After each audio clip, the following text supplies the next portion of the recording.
Good morning, everyone.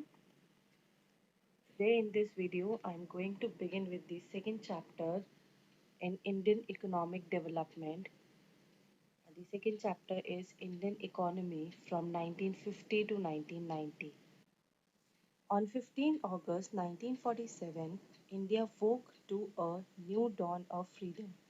Finally, we were masters of our own destiny after some 200 years of British rule. The job of nation building was now in our own hands. The leaders of independent India had to decide, among other things, the type of economic system that is most suitable for our nation, a system which would promote the welfare of all rather than a few. In this chapter, we are going to study about the progress of the Indian economy during 1950 to 1990. These are the topics which we have to cover in this chapter. First is economic planning. Goals of 5-year plans is the second topic. Next is agriculture. Critical appraisal of agriculture during 1950 to 1990. Next is industrial development, and we have to study about the critical appraisal of industrial development during 1950 to 1990. And we have to study about the foreign trade. What was the condition of foreign trade during the time period 1950 to 1990? In this video, I will be covering two topics, that is economic planning and goals of 5-year plans. Let us begin with the economic system.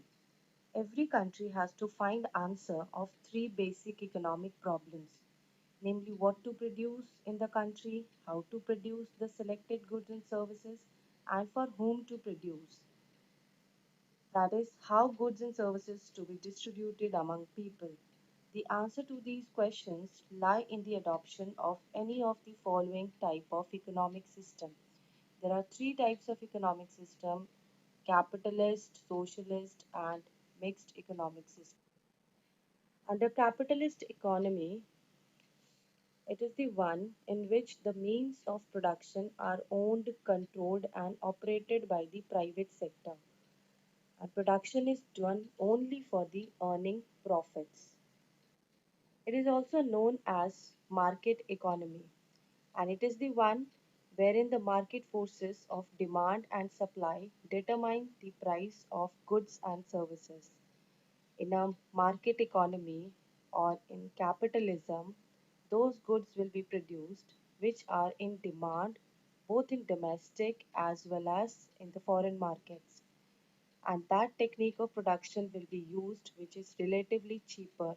And in capitalist economy, produced goods are distributed among people on the basis of their ability to pay, that is according to their purchasing power, instead of on the basis of their needs.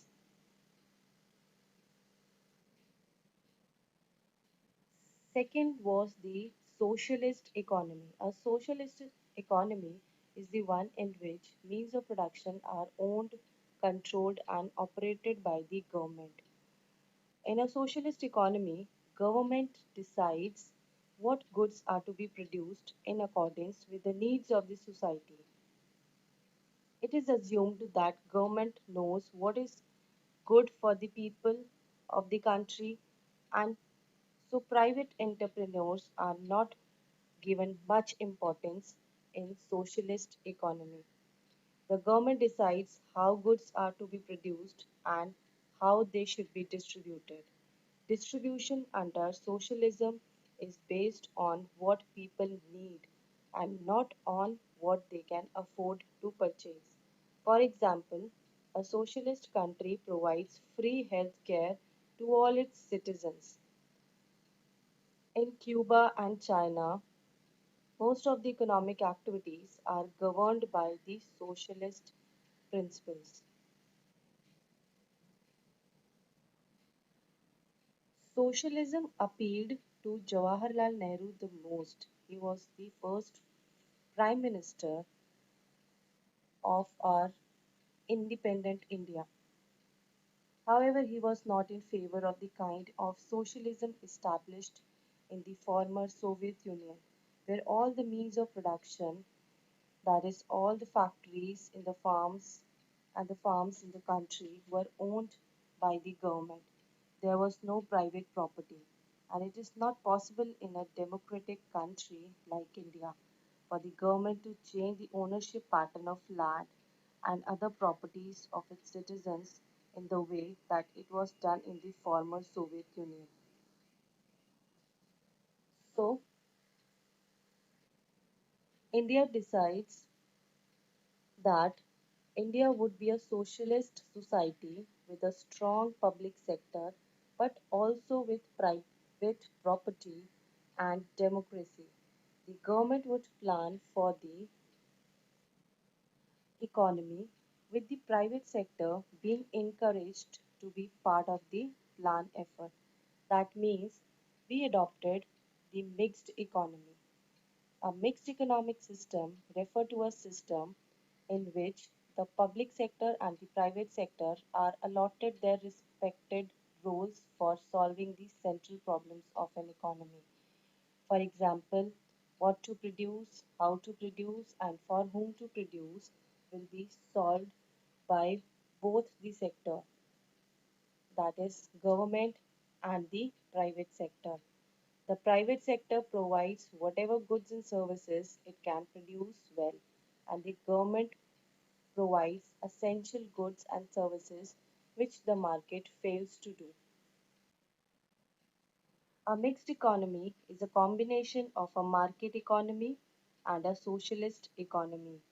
It has the coexistence of private sector and public sector side by side.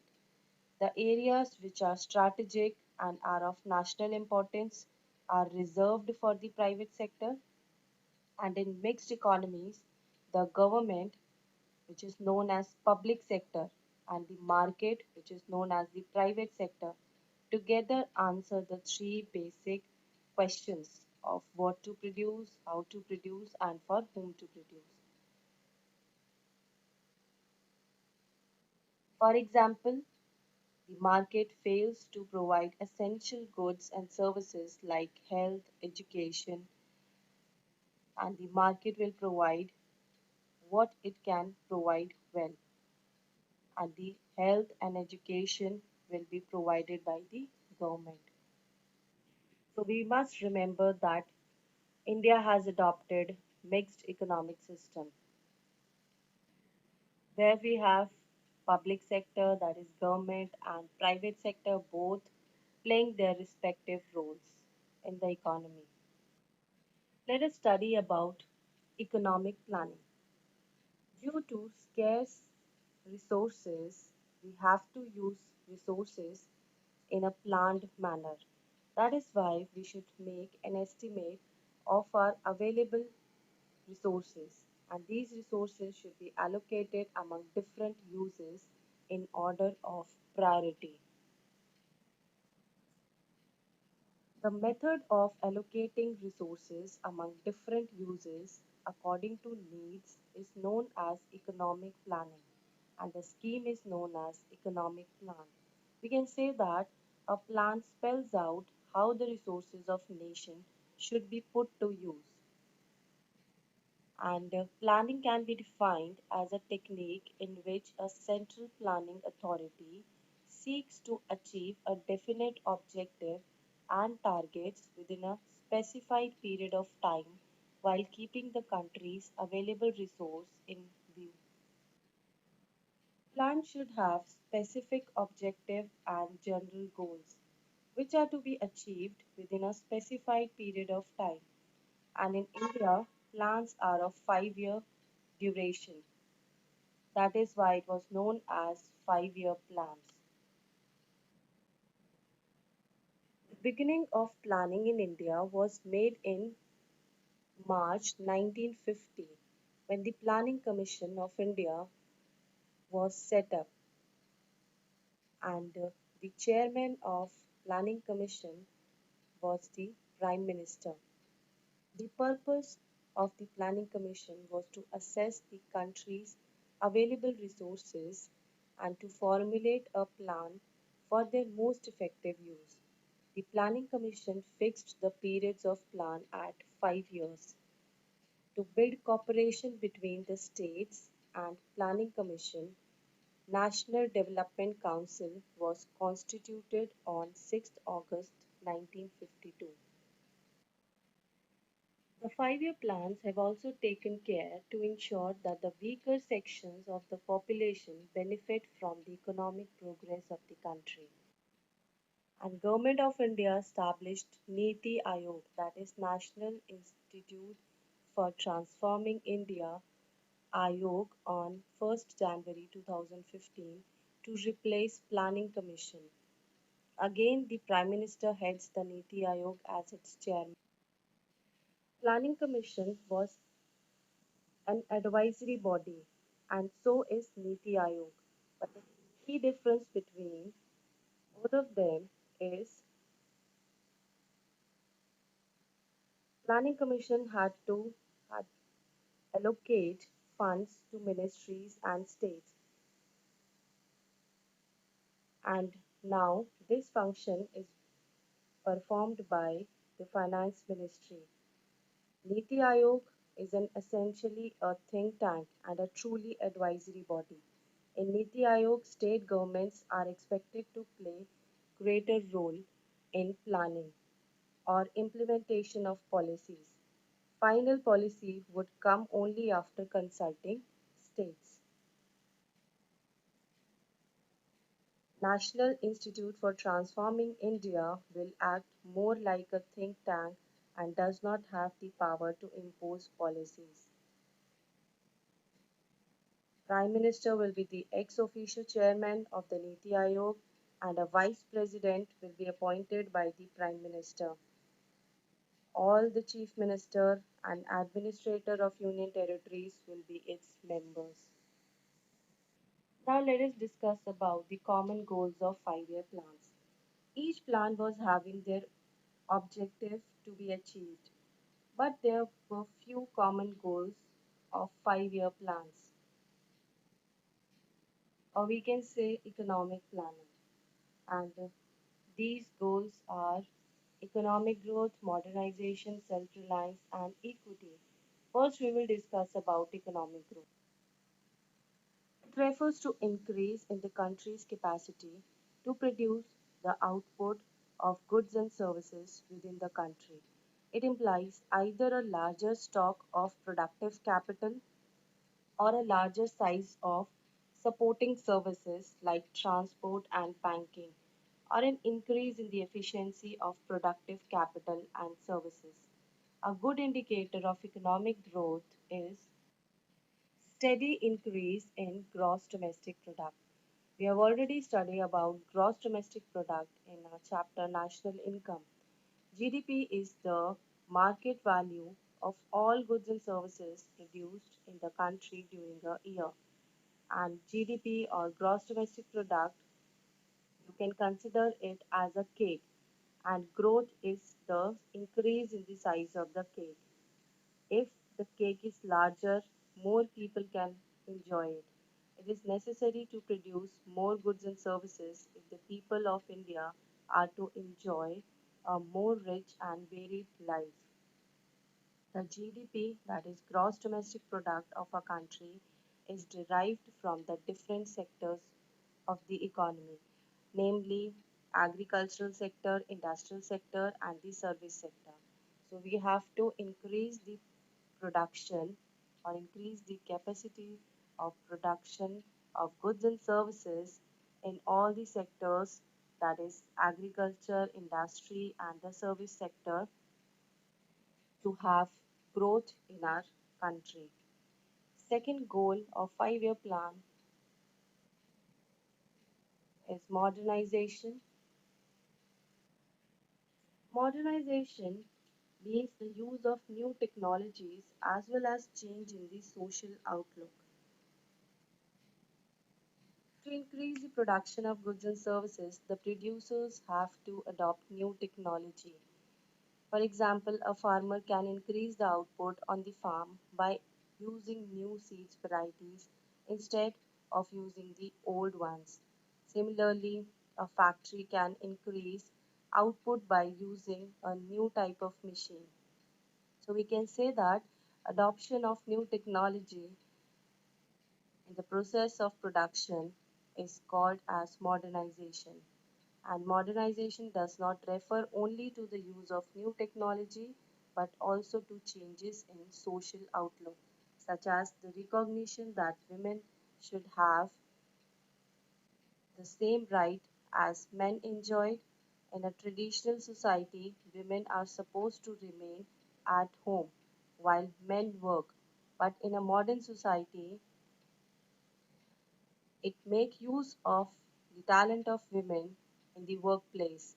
And you can see women are working, they're showing their talents in banks, factories, and school. And in such a society, we can say that modernization took place there. Third common goal of 5-year plan is self-reliance.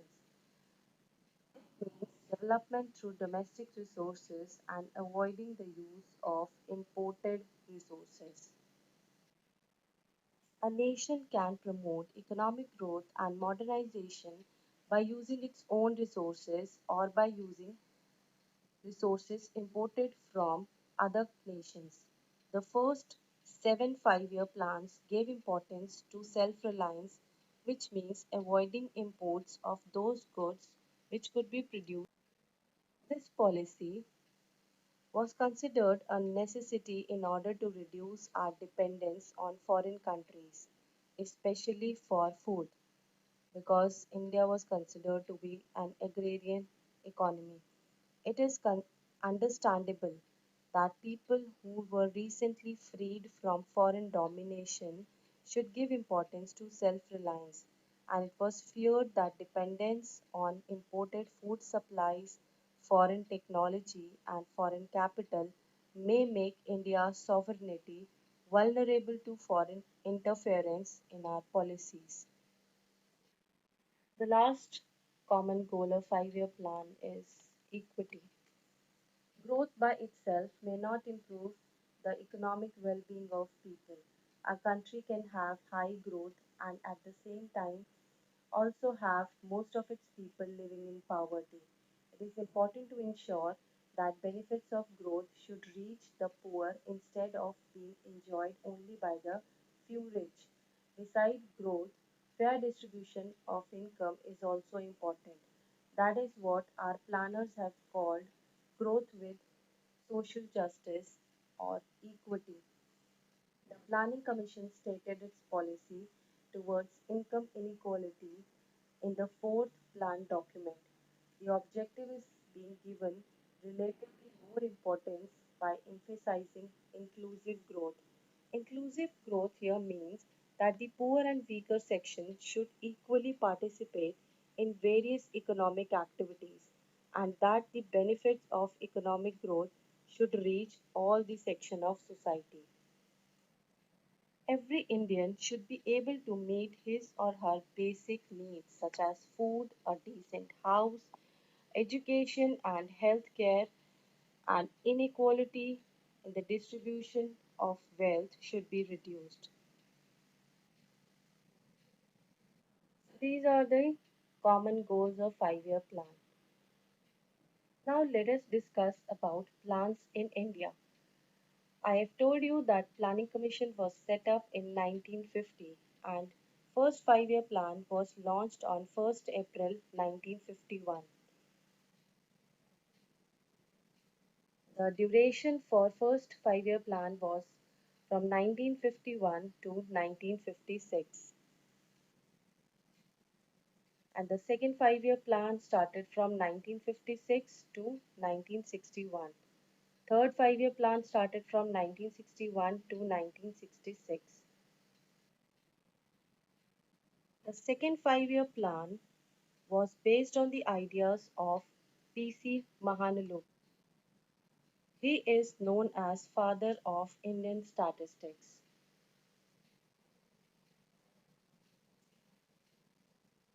And after third 5-year plans, we have plan holiday during 1966 to 1969.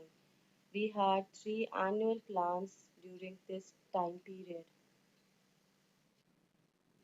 Fourth five-year plan started from 1969 to 1974, and the fifth five-year plan started from 1974, which was to continue till 1979, but it was terminated in 1978, that is 1 year before the scheduled time.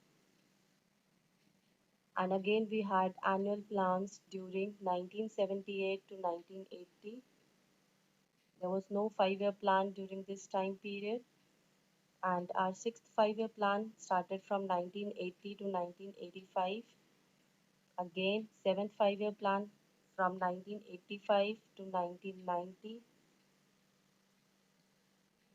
And we had two annual plans for the period 1990 to 1992. Eighth five-year plan started from 1992 to 1997.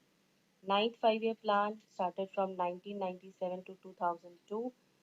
10th five-year plan started from 2002 to 2007. 11th 2007 to 2012. And the time duration for 12th five-year plan was 2012 to 2017. But in the year 2015, Planning Commission was dissolved, and we had a new Niti Aayog that replaced our Planning Commission. So we are not having our five-year plans now.